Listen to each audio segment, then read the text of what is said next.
Hello Varlets. This is the last of the talent tree breakdowns, and today I am proud to present you a detailed and in-depth look at our favourite rock-tossing ration munchers, the Ogryns. There will be glorious examples of carnage, there will be hidden mechanics brought to light, and there will be tables. Lots and lots of tables. You think this video is sponsored by IKEA. Let's kick things off with the big box of hurt. At base, this ability lets your Ogryn hurl their grenades at the enemy. Literally. By chucking the whole box at Mark 1 speed, it's able to one-shot very many enemies in the game. Thanks to Grimalek, who shared this in a comment in my original grenade box review, we know that the big box is coded to always one-shot certain enemies, like maulers and mutants, no matter where it hits. The following table is the damage profile of the big box. Anything that isn't named on this table is dead instantly from getting hit by the box. This leaves a handful of elites and some specials as well as monsters that will survive getting boxed. While body shots might not always kill, landing a weak spot hit will practically kill anything that isn't a crusher or a monster. The only enemy that will cause you some trouble is a bulwark, since their shield is in the way. But here's a trick. If you aim just above their shield, the top of their head is actually peeking out. If you aim just right, you can catch the top of their head's hitbox and score a headshot, instantly killing them from behind their shield. The big box rewards precise aim and timing, possessing no damage fall off at all. If you can aim it, you can kill it no matter the distance. Some notes for the big box. It doesn't appear to be able to crit, which is fine since it one-shots practically everything on damnation anyway. Here's an interesting one. If you throw it far enough, you can quickly switch to your weapon and have it inherit the damage perks from it. Similar to the Blades of Faith from the Zealot, you can increase the damage the box deals depending on the perks of your drawn weapon. This will be a recurring thing with other grenades as well. Taking the bombs away augment causes the grenades inside the box to spill out in a cluster bomb-like fashion. I don't know if the tooltip is wrong or if it's a bug, but you don't actually need to throw it at an enemy to get the grenades to spill out. Chucking it at the floor causes them to fly out on its own, and this is huge in terms of utility. Since you don't need an enemy, you can use the box as sort of a delayed explosive to cover revives or as a trap against a rushing horde. I hope this stays the way it is. Unfortunately, despite having 6 grenades pop out, they don't do very much damage and have a pretty steep fall-off range. What it does have going for it is the powerful stagger those grenades create one after another. This chain of explosions can almost act like a zealot's stun grenade, staggering and even knocking down enemies caught in the blast. Similarly to the base box, the explosion can also inherit damage perks. Both the impact and the explosive damage is also increased against Ogryn enemies by taking the heavyweight node. Next we have the rock. No, not that rock. The rock is in essence very similar to the base box ability. It is also coded to one-shot certain enemies no matter where you throw it. Here's a table for the rock.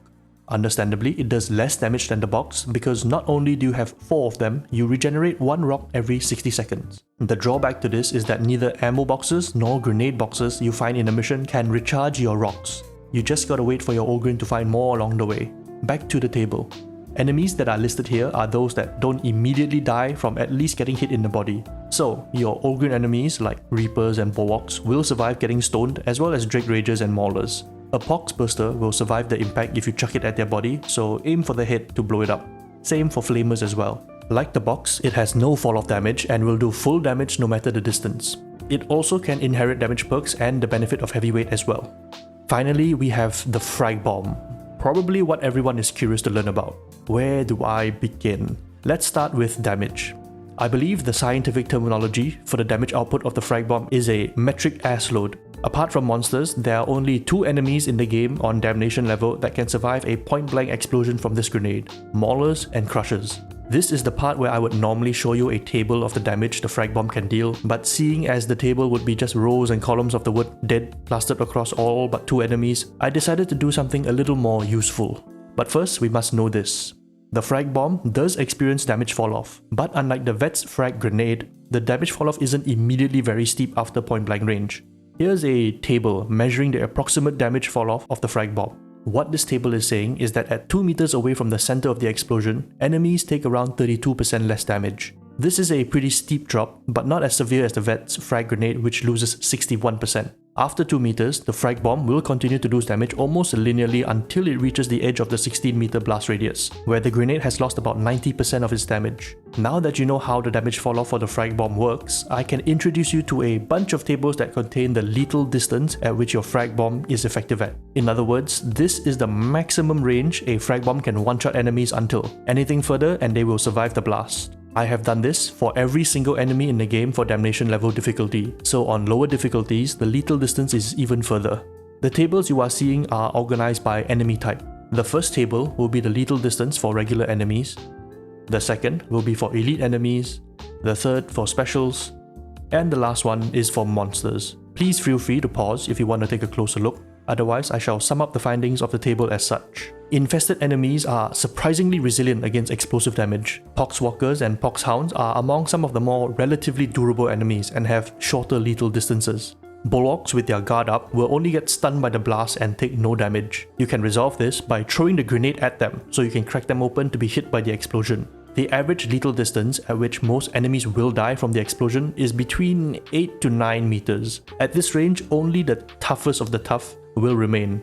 Monsters take a pretty sizable amount of damage from the blast at point blank. Instead of lethal distance, I have provided you with the effective stagger radius. This shows you the furthest the center of the blast can be from a specific monster to stagger them. Like the grenade options before, the Frag Bomb is affected by damage perks from your weapons, which means you can increase the blast damage against up to 2 enemy armor types. If it wasn't dead before, it's probably going to be dead now. Heavyweight also affects the damage against Ogryn enemies.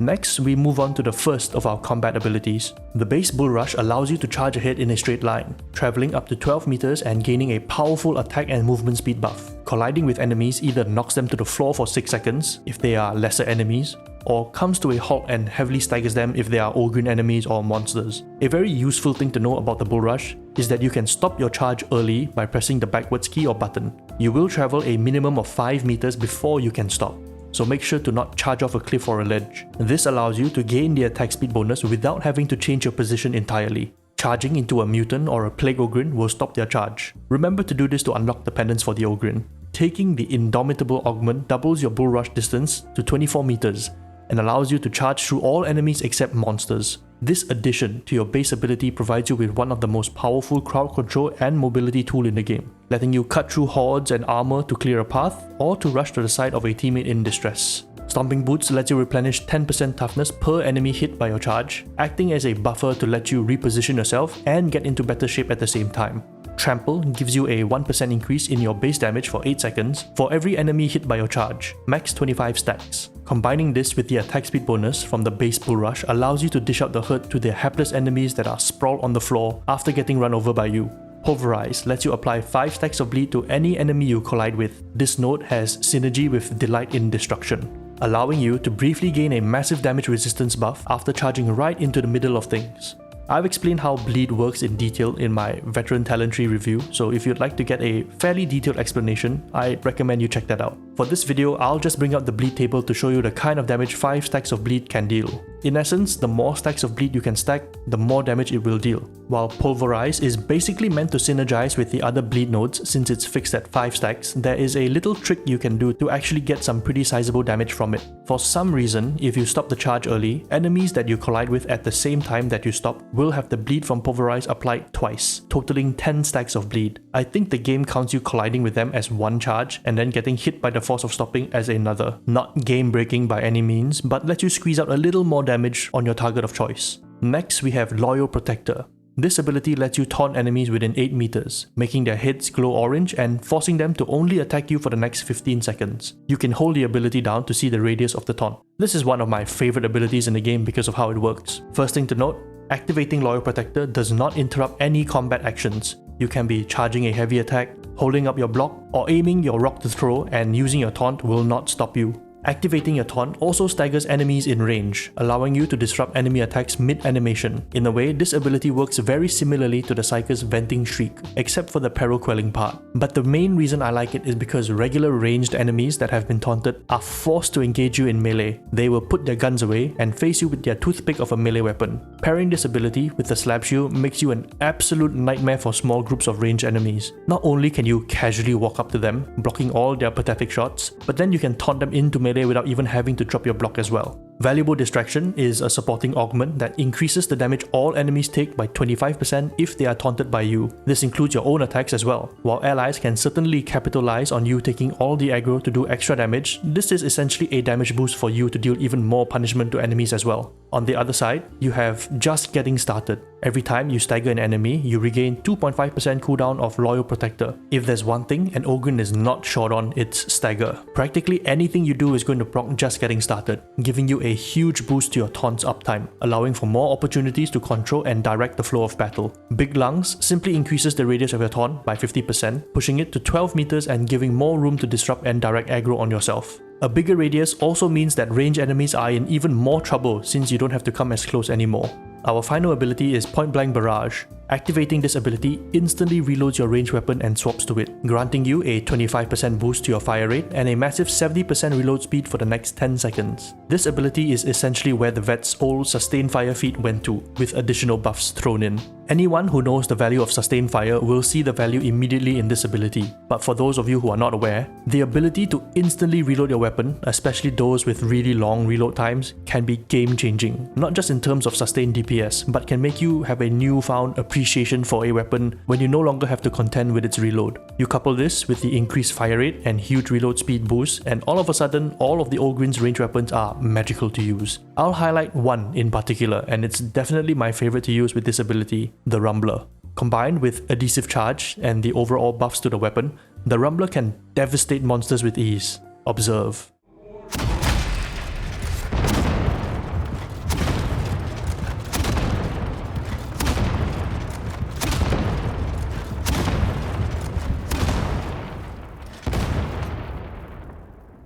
As you saw, a little trick you can do with the single shot weapon is to fire the first shot and immediately activate Point Blank Barrage, allowing you to fire 2 consecutive shots and maximize the DPS of the weapon. It also looks cool, which is a bonus point. I've sung the praises about this combat ability and we haven't even gotten into the modifier nodes yet. Starting with Bullet Bravado, while Point Blank Barrage is active, you restore 2% toughness for every shot fired and 10% toughness on each reload. This modifier provides you with additional sustainability to make the most of your 10 seconds with the buff. Moving on, Thick of the Fray is arguably the weakest modifier on this tree, removing 50% of the braced movement speed penalty and gaining 15% close range damage while Point Blank Barrage is active is not even in the same value field as the other options. And that's the thing, choosing this means giving up on others. While 15% close range damage is alright, the reduction in movement speed penalty just doesn't cut it for what you're giving up. Hail of Fire adds plus 30% rending to your range attacks while Point Blank Barrage is active. Given the change in how rending functions, this works as an additive bonus against damage resistance of enemies. So if you used to deal, say, 40% damage to crushers, with this modifier, you're dealing 70% damage instead. And if an enemy has no damage resistance, then this node adds about 7.5% damage. It's mostly designed to negate damage resistance and improves the effectiveness of your weapons against flak and carapace. A solid choice for better consistency for sure. The last modifier is Light 'em Up. This is probably one of the more overtuned modifiers in the game right now. While Point Blank Barrage is active, all your range attacks apply 3 stacks of burn. On fast firing weapons, the burn stacks can really add up in an instant and cause huge damage over time. This modifier allows you to wipe out groups of enemies from afar, setting them ablaze and into cinders before they can do anything. I would expect this particular modifier to get tweaked a little in the future, so use it while you can. Finally, we're going to take a look at our keystone modifiers. Heavy Hitter provides you with a 5% damage bonus for 7.5 seconds on heavy attack hits. Stacks up to 5 times for a 25% bonus. A must-have for heavy attack-centric builds since this is basically free damage. Something to note, range weapon specials like the Grenadier Gauntlet's Punch and swinging your Rumbler or Kickback like a bat all count as heavy attacks as well. Next is Just Getting Started. Wait, didn't we just cover this? Yeah, we just did. Well, there's a bug report to be done. Anyway, this version of the Just Getting Started node increases your attack speed by 10% when you reach 5 stacks of Heavy Hitter. Since it's not restricted to just heavy attacks, this is a boost to your damage output in general and makes your attack combos feel more responsive and fluid. Unstoppable lets you restore 10% more toughness from your melee kills when Heavy Hitter is at 5 stacks. And alright note for getting a little more toughness restoration for melee kills. Finally, we have Brutish Momentum.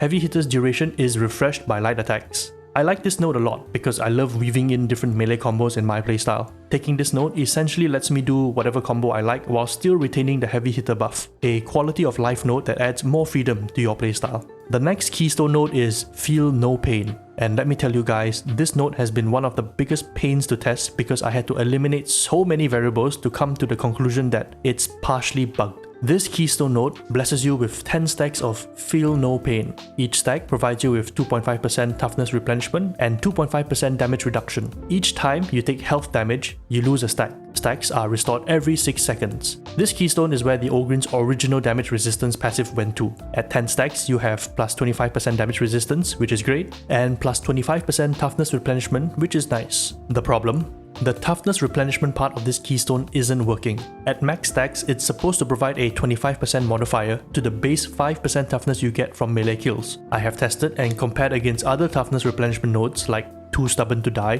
which works, and have not noticed any improvements to my toughness replenishment rate. This also applies to taking the toughest node, which adds a further 2.5% toughness replenishment per stack. Even at what is supposed to be a 50% modifier, I couldn't notice any difference at all. The damage resistance part is working at least, so there's that. Pained Outburst allows you to knock enemies back and replenish 25% toughness when you reach 0 stacks. This is a great node to give yourself a second wind of toughness, especially if you took too much range fire. This node is also bugged, but in a good way. Instead of restoring 25% toughness, it restores all of your toughness, acting as a backup overshield of sort. This bug node kind of makes up for the fact that the toughness replenishment parts of the keystone are not working. Strongest allows you to gain stacks of Feel No Pain when pushing enemies. This isn't just limited to your actual push. Parrying their attacks is considered a push and will restore stacks as well. Fortunately, this node is working fine. Even with parts of it bugged, this keystone node is a decent one that offers more defensive wiggle room into your kit and allows for more risky plays or to give yourself more forgiveness from mistakes. A flexible keystone that works with any playstyle. The last keystone node is Burst Limiter Override. This keystone grants you a 5% chance of triggering Lucky Bullet, which causes you to not consume ammo when making range attacks. As you can imagine, a 5% chance to not consume ammo works much better on weapons with a large magazine and high fire rate, like the Heavy Stubbers and Ripper guns. The maximum firepower grants you a 200% ability cooldown reduction for 2 seconds whenever Lucky Bullet triggers. This node is the self-sustaining node for the keystone and again, works better with certain weapons over others. Assuming you're using Point Blank Barrage, which has a base cooldown of 80 seconds, getting this to proc shaves off about 6 seconds. Given that you can get this to proc multiple times in a barrage, you can easily get your combat ability back in no time as long as you have bodies to shoot at. Good shooting makes it so that whenever you trigger Lucky Bullet, the shot is a guaranteed critical hit if it lands. While having crit helps with damage output, this node synergizes well with Charmed Reload. This allows crits to pull ammo from reserves into the magazine for longer periods of firing, which in turn means more opportunities for Lucky Bullet to proc, and perpetuates the cycle. A solid node to synergize with your weapon's blessings. Finally, we have more Burst Limiter Overrides. This node simply increases the chance of your Lucky Bullet proccing from 5% to 8%. A pretty decent increase, making the benefits of this entire keystone node a little more consistent. Definitely take this if you're going to invest into the Burst Limiter Override node. There you have it. That was an in-depth look into the core abilities of the Ogryn. Like in my Zealot video, there are some other talents of interest that I tested which might interest you as well. Big Boom affects all your explosives, including the Frag Bomb, the Rumbler, and the Grenadier Gauntlet's blast radius. Payback Time sounds like a bit of a detriment. Having to get hit for a damage buff seems like a little too risky to use on the higher difficulties, but it turns out, as long as an enemy hits you, it activates, even if you block it. Pairing this with Attention Seeker makes it so enemies that hit your block are forced to fight you for 8 seconds when you have a 20% damage buff active at the same time. I pity the fool that decides to throw hands at an Ogryn that's prepared for it. Batter is one of the most powerful nodes an Ogryn has in their kit. The ability to apply 6 stacks of bleed on each and every heavy attack makes weapons like the Slab Shield demolish enemies like nothing. Again, if you want to know how bleed works in this game, refer to my vet video. Alright. I think that is as much as I'd like to cover for this video. With all 4 class talent trees done, I can now move on to producing build videos and other useful guides for enemies and weapons, and how to improve your performance in Darktide as well. Stay tuned for more videos to come. Thank you all for watching, and I will see you in the next one. Varlets.